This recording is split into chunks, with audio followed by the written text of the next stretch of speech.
Pas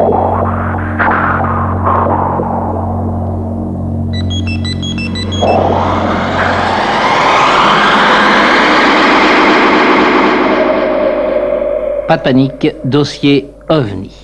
La dernière fois, Jean-Claude Bourret, nous étions à côté de Cherbourg, à Barneville-Carteret exactement, pour écouter le témoignage d'un pêcheur qui, avec son père, avait vu une boule de feu. Et puis, dans ce même volet, nous avions également entendu le témoignage d'une fermière italienne à côté de Turin. Aujourd'hui, Jean-Claude Bourret, que nous proposez-vous pour ce 13e volet de notre dossier OVNI, pas de panique? Eh bien, ce soir, nous allons aller beaucoup plus loin que la plage de Carteret près de Cherbourg ou même que l'Italie, puisque nous allons nous diriger du côté du Népal. C'est tout de même à quelques milliers de kilomètres de la France. Et cela grâce à une enquête qui a été menée par notre correspondant à Londres, Henri Didonat. Henri Didonat a en effet retrouvé 2 instituteurs qui étaient au Népal il y a 2 ans, en 1972, et qui ont vu quelque chose de tout à fait exceptionnel et inexplicable. Le premier, Stéphane Gilles, vous raconte.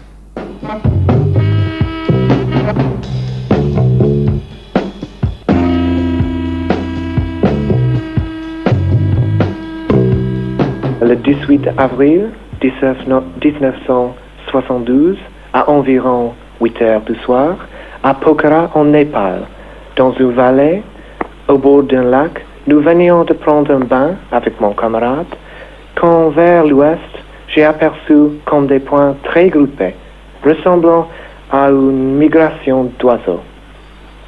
Immédiatement, je demande à mon camarade s'il avait vu ces oiseaux migrateurs. Ils avaient disparu.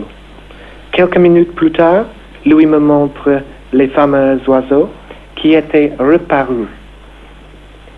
Et d'un coup, les points se déplacent très lentement, se sont concentrés en une véritable soucoupe volante.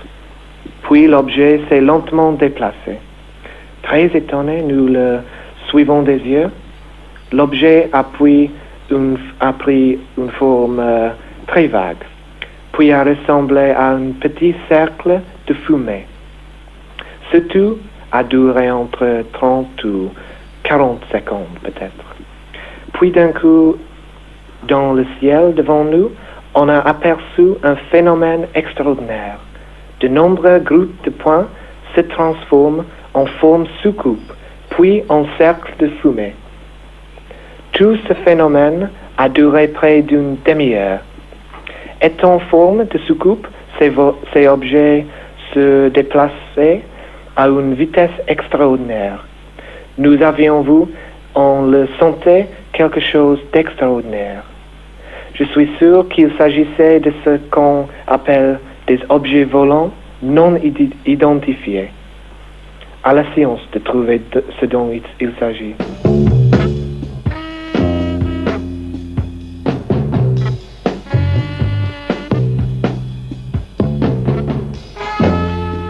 Rodig Berg était lui aussi au Népal avec Gilles Stéphane, ce fameux 18 avril 1972 au Népal, et il confirme ce récit. J'ai eu la même impression que Steve d'un groupe d'abeilles se réunissant.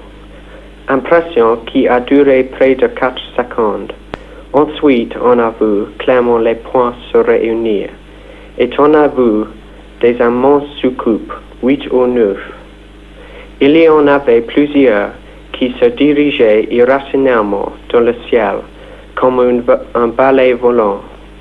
J'ai eu l'impression qu'il y avait une force supérieure qui dirigeait les objets, mais je ne peux expliquer cela. Nous avions un appareil photo, mais il ne restait qu'une photo pour être certain de la réussir. Steve m'a indiqué le moment de la prendre. Entre le moment où il m'a dit « maintenant » et le moment d'appuyer sur l'obturateur, les soucoupes ont commencé à disparaître et il ne restait plus qu'un cercle de fumée. Je crois personnellement qu'ils ont senti notre présence et les cercles ont ensuite disparu quelques secondes après. Cette photo a été examinée par des spécialistes français. Elle n'a pas été truquée et notre récit a été publié par la Flying Saucer Review, la revue britannique qui fait autorité dans le monde sur ces extraordinaires phénomènes.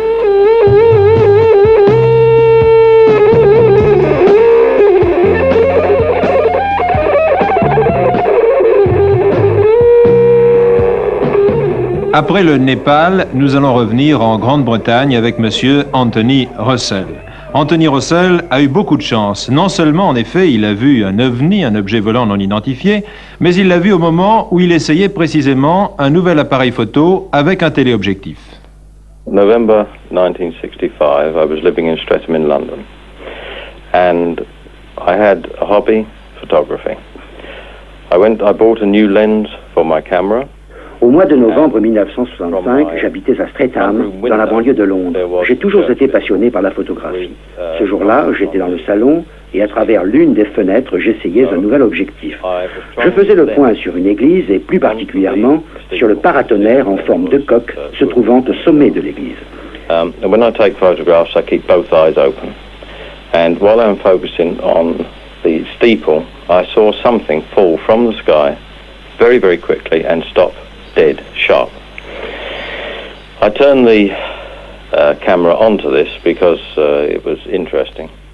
Je dois vous dire que lorsque je prends une photographie, je garde les deux yeux ouverts et tandis que je faisais le point d'un œil, avec l'autre œil, j'ai vu soudain quelque chose dans le ciel, un objet qui s'était immobilisé. J'ai aussitôt braqué mon appareil sur cet objet car c'était très intéressant. Cela avait la forme traditionnelle d'une soucoupe volante. J'ai pris une photographie, puis j'ai placé un téléobjectif sur mon appareil et à ce moment-là, l'objet a commencé à tomber doucement en se balançant comme une feuille morte. Le temps était très clair et l'objet était rouge. Je vous l'ai dit, c'était la forme traditionnelle d'une soucoupe volante. L'objet est resté immobile environ 10 secondes, puis a commencé à se déplacer et à changer de forme suivant les changements de perspective. Puis d'un coup, l'objet s'est déplacé et a disparu à une vitesse extraordinaire. Des experts ont examiné les clichés, leur avis est formel, ils n'ont pas été truqués. De plus, il s'agissait de diapositives et mes photographies ont été publiées dans le monde entier, ainsi que mon récit d'ailleurs. It changed its position from the perspective. I took photographs which were color transparencies, and then it moved away at a very, very great speed and disappeared completely. The photographs were taken and checked and examined by experts to see that there was no fakery. No, you know, they were genuine. They were being transparent as they couldn't be interfered with. And then the story and the photographs were published all around the world. Do you believe now in the flying saucer? Well, prior to that, no. Before I saw this, I thought they were all rubbish, but now I'm... Croyez-vous aux soucoupes volantes? Avant cet événement, franchement, non. Je pensais que c'était de la blague. Maintenant, je suis certain de l'existence des soucoupes volantes, car j'en ai vu une de mes propres yeux.